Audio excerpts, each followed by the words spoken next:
sa ating video tutorial. Gumawin po tayo ng 4 na switch, 2 single, 2 three-way.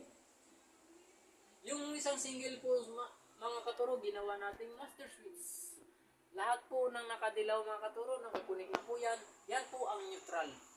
Yung live po mga katuro, mula sa breaker po, kinunik natin, papunta po sa master switch. Then master switch po mga katuro, papunta sa first switch na yung single switch. Then yung connection po ng single switch, papunta po sa second switch ng number 0 ng three-way switch mga katuro.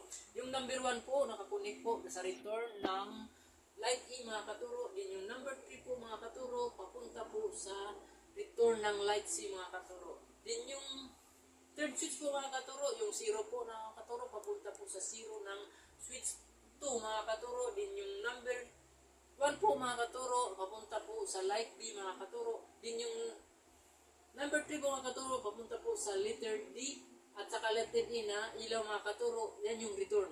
Pailawin po natin mga katuro, yan na po ang ating connection. Mga katuro, pag pindutin ko po ito, first switch, may ilaw po ang light E at sa light D. Yung second switch po mga katuro, pag pipindutin ko po, mamatay ang light E, iwan ang light B, mag-iilaw ang light C. Sa third switch po mga katuro, mamamatay po ang light B, mananatili ang light C, iilaw ang light D at saka light E mga katuro.